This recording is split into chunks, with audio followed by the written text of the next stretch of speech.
अस्सलाम वालेकुम dear viewers. Ninth class computer का जो हमारा आज का लेक्चर है that is introduction to operating systems. हम इस टॉपिक को डिस्कस करेंगे। इसमें ऑपरेटिंग सिस्टम के बारे में पढ़ेंगे।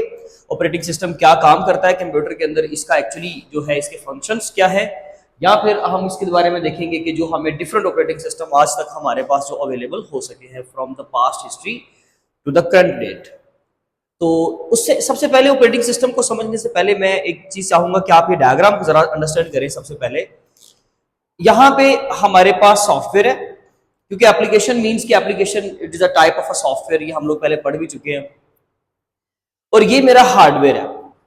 एप्लीकेशन यानी कि सॉफ्टवेयर, और एप्लीकेशन डेफिनेटली इस्तेमाल कौन करेगा? यूजर करेगा। तो वो ये चीज क्लियर होगी कि आपकी एप्लीकेशन, मतलब जब भी मैं एप्लीकेशन की बात करूं तो समझ लीजिए कि हम यूजर की बात कर रहे हैं। तो वो एक ही बात है, एप्लीकेशन या यूजर, मतलब कि यूजर डेफिनेटली एंड यूजर जो होता है वो आपकी एप्लीकेशंस को ही इस्तेमाल करते हुए किसी चीज का जो है वो किसी चीज से काम लेता है। तो ये उसका हार्डवेयर है। अब एप्लीकेशन सॉफ्टवेयर और हार्डवेयर के दरमियान में हमने क्या लिखा हुआ है? Operating system. आपका ऑपरेटिंग सिस्टम हमेशा याद रखिएगा इन दोनों चीजों को आपस में जोड़ता है। आप समझ लीजिए कि अगर हम लोग हार्डवेयर के ऊपर सॉफ्टवेयर को इस्तेमाल करना चाहते हैं तो with the help of operating system करेंगे। वैसे तो बड़ा सिंपल सा कॉन्सेप्ट है कि जी हम लोग सॉफ्टवेयर को इंस्टॉल करते हैं हार्डवेयर के ऊपर and then we can use that particular type of hardware. Actually हम लोग सॉफ्टवेयर को भी तभी इस्तेमाल कर सकते हैं जब हार्डवेयर के ऊपर हमने ऑपरेटिंग सिस्टम को इंस्टॉल किया होगा। अगर अभी भी थोड़ा मुश्किल हो रहा है, अब ऐसा समझ लीजिए कि एप्लीकेशन और हार्डवेयर यानी कि सॉफ्टवेयर और हार्डवेयर के दरमियान में एक इंटरमीडिएटरी डिवाइस के तौर पे, एक इंटरमीडिएटरी पर्सन के तौर पे ऑपरेटिंग सिस्टम काम करता है। हम हार्डवेयर को यूटिलाइज तब कर सकते हैं जब उसके ऊपर ऑपरेटिंग सिस्टम को इंस्टॉल करेंगे एंड देन उन ऑपरेटिंग सिस्टम को कौन चलाएगा? एप्लीकेशन यानी कि ऑपरेटिंग सिस्टम चलाएगा एप्लीकेशंस को। असल में तो ये होता है कि अगर हम सॉफ्टवेयर की बात करें तो हम लोग ये जानते हैं कि भाई सॉफ्टवेयर कोई भी जो होता है उसकी दो टाइप्स होती हैं, सिस्टम सॉफ्टवेयर और एप्लीकेशन सॉफ्टवेयर।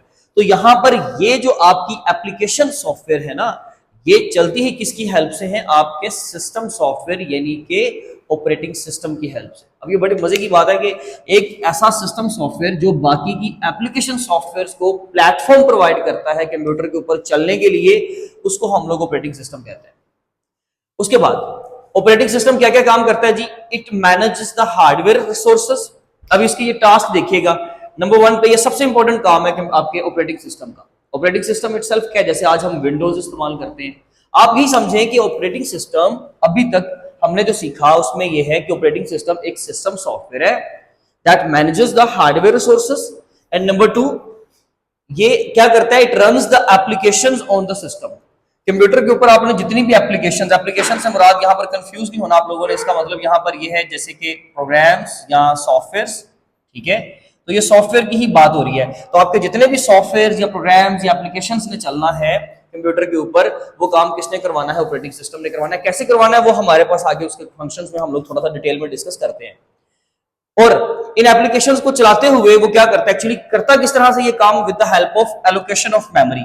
ये एलोकेट करेगा मेमोरी टू द प्रोग्राम्स। ये आप थर्ड पॉइंट के तौर पे भी लिख सकते हो, या इस पॉइंट को भी एक्सटेंड किया जा सकता है कि ये जो एप्लीकेशंस को आपका ऑपरेटिंग सिस्टम चलाता है कैसे क्या करता है? असल में दो काम करता है। एक मेमोरी एलोकेट करता है हर एप्लीकेशन को, और दूसरा सीपीयू टाइम एलोकेट करता है हर चीज को। मेमोरी एलोकेशन से मुराद ये कि अगर आपके पास मल्टीपल एप्लीकेशंस आप चला रहे हो, MS वर्ड भी यूज कर रहे हो और MS वर्ड यूज करते हुए साथ आप म्यूजिक यूज कर रहे हो, यानी कि म्यूजिक सुन रहे हो, लिसनिंग द म्यूजिक, तो इन दोनों चीजों को, इन दोनों प्रोग्राम्स को, म्यूजिक को, और दूसरे नंबर पे जो हम लोग MS वर्ड यानी कि डॉक्यूमेंट यूज बना रहे हैं, एक वर्ड प्रोसेसिंग का काम कर रहे हैं, उन दोनों प्रोग्राम्स को क्या करेगा? वो मेमोरी एलोकेट करेगा। ठीक है जी। एक को लेट्स सपोज उसने इतनी मेमोरी एलोकेट कर दी, जितने भी ये MBs या GBs बनते हैं, और दूसरे को ये उसने इतनी जो है वो मेमोरी एलोकेट कर दी, और ये अभी हमारे पास फ्री स्पेस पड़ी है for the third, for the fourth application. और अगर हम बात करें it assigns the CPU time, तो ये क्या करता है?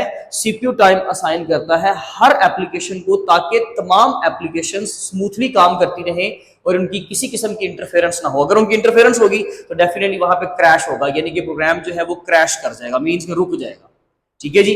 तो आपका ऑपरेटिंग सिस्टम ये बेसिक फंक्शन जो है वो परफॉर्म करता है। अभी मजीद डिटेल आएगी, अभी भी अगर कोई क्यूरी है तो हम उसको इंशाल्लाह यहाँ पे डिस्कस कर लेते हैं। देखिए, कॉमनली यूज ऑपरेटिंग सिस्टम, हमारे पास एक ऑपरेटिंग सिस्टम है जी विंडोज, ठीक है, जो हम लोग आमतौर पे अपने तमाम कंप्यूटर्स पे इस्तेमाल करते हैं। जनरली मोस्ट कॉमनली जो हम लोग विंडोज ऑपरेटिंग सिस्टम इस्तेमाल करते हैं वो कौन सा है, विंडोज। बड़े पैमाने पे यही इस्तेमाल होता है। इसके अलावा मैक ऑपरेटिंग सिस्टम, यानी कि जितनी भी एप्पल की प्रोडक्ट्स हैं उनकी जो अपनी स्पेसिफिक मशीन्स है, हमारी आम जैसे कि एचपी, डेल, इनकी मशीन्स के ऊपर आप लोग जो है वो मैक ऑपरेटिंग सिस्टम इस्तेमाल नहीं कर सकते, उसकी अपनी मैकबुक जैसे होता है।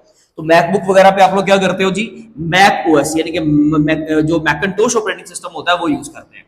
लिनक्स ये भी एक ऑपरेटिंग सिस्टम है, ये खास करके पास्ट में इस्तेमाल होता रहा है।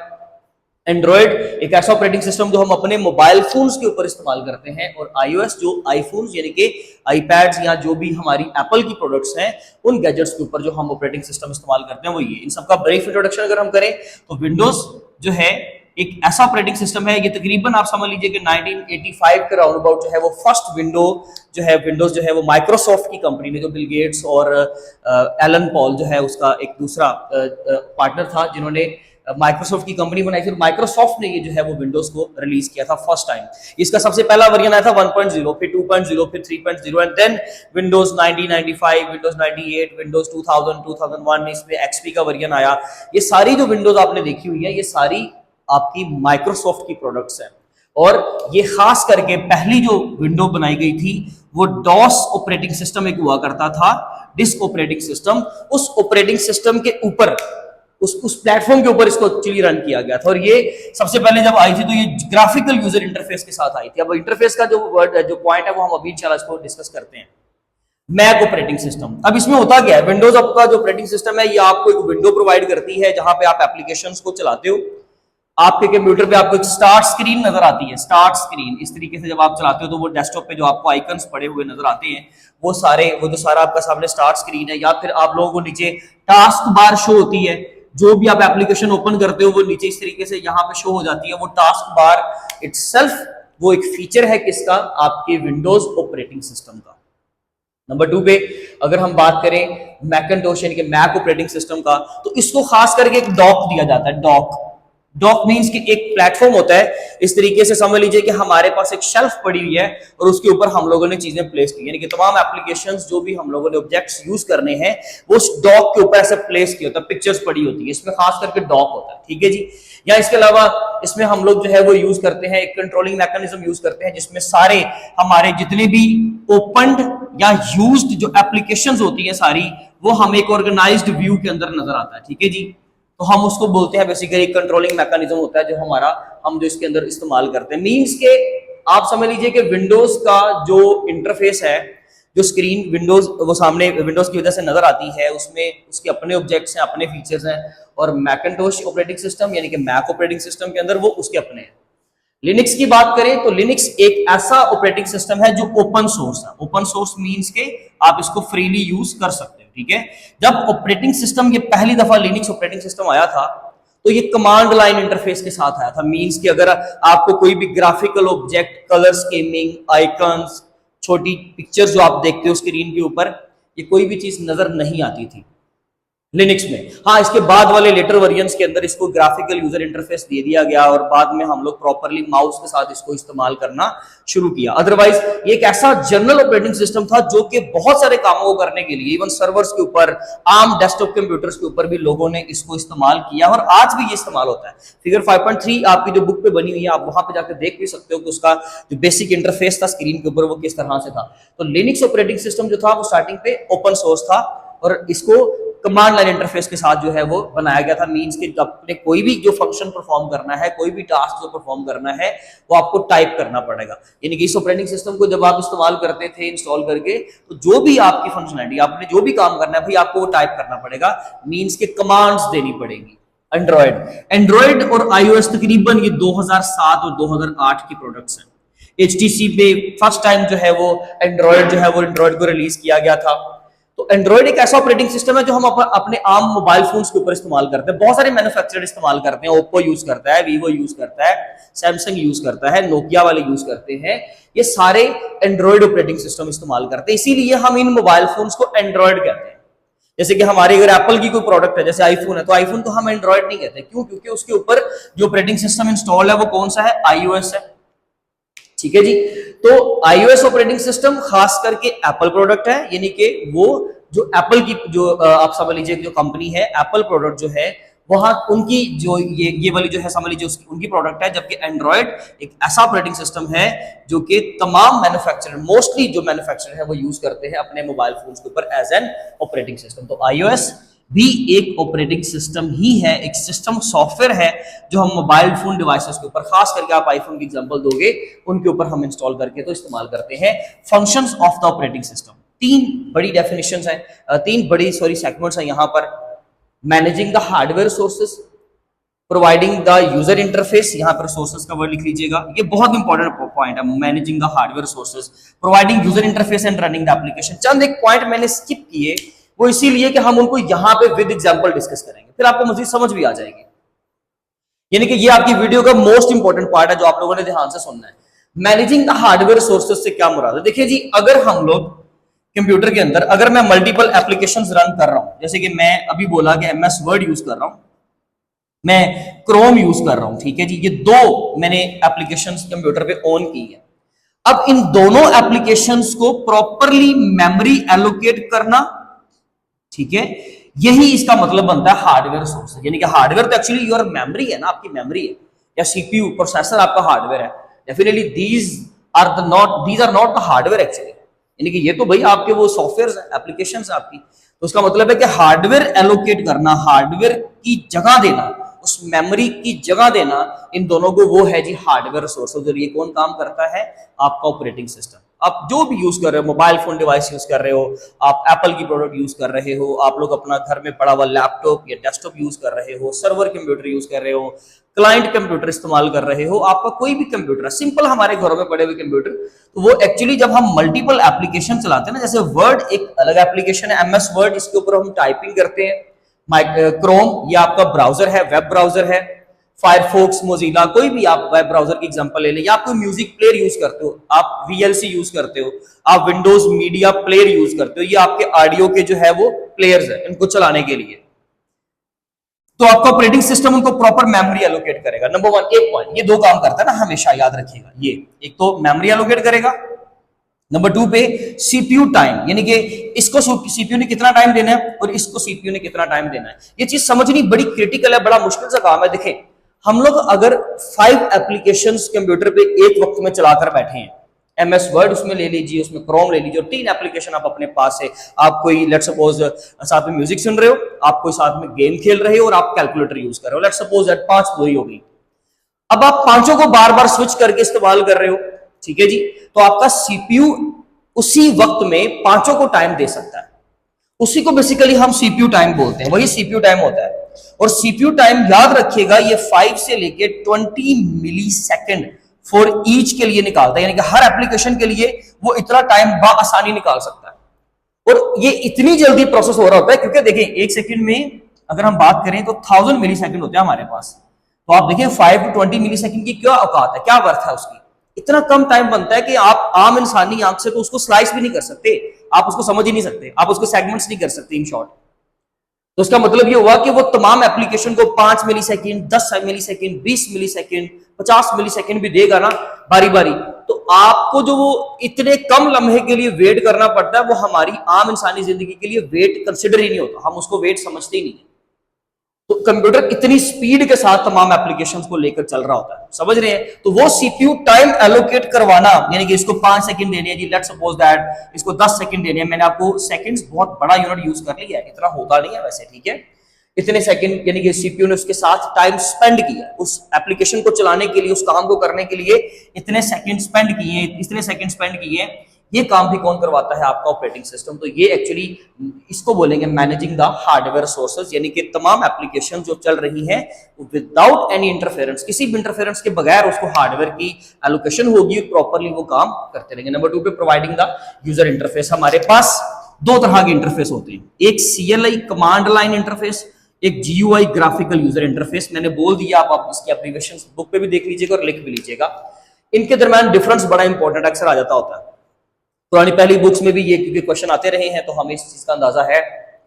कमांड लाइन इंटरफेस जो कि पहले ऑपरेटिंग सिस्टम अक्सर दिया करते थे, और ग्राफिकल यूजर इंटरफेस जो आज के कंप्यूटर आपको देते हैं। देखिए जी, इंटरफेस होता है जो चीज हम किसी चीज की इस्तेमाल करते हुए उसको काम में लाते हैं, मैंने लेट सपोज अगर व्हाइट बोर्ड यूज कर रहा है तो ये मैं उसका इंटरफेस यूज कर रहा हूँ। व्हाइट बोर्ड में तो ये नीचे वुड भी है, इसका बैकग्राउंड भी है, बहुत कुछ है, लेकिन इसको काम में लाने के लिए, इसको यूटिलाइज करने के लिए मैं जो इसका पोर्शन यूज कर रहा हूं वो क्या है, वो इसका है जी इंटरफेस।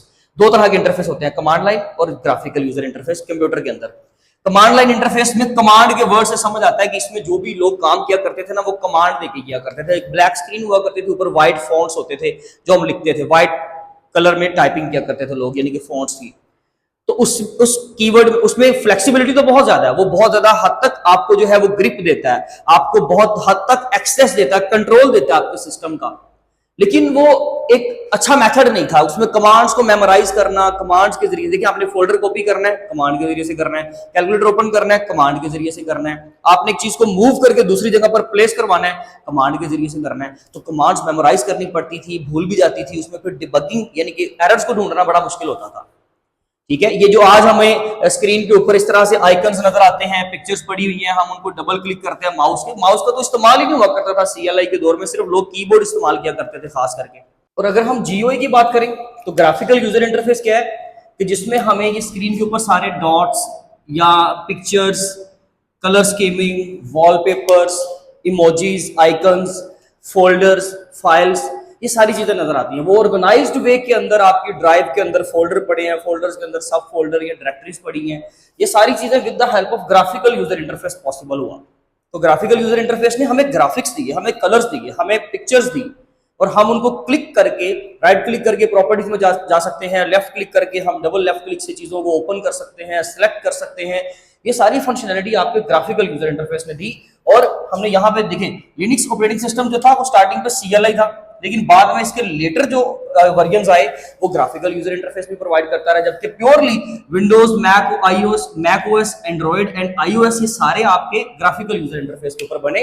विंडोज तो सबसे ज्यादा फेम ही इसीलिए मिली क्योंकि विंडोज दुनिया में सबसे पहला, सबसे बेस्ट ग्राफिकल यूजर इंटरफेस था। इससे पहले ग्राफिकल यूजर इंटरफेस एग्जिस्ट करता था, लेकिन ज्यादा फेम और वर्थ इसकी थी।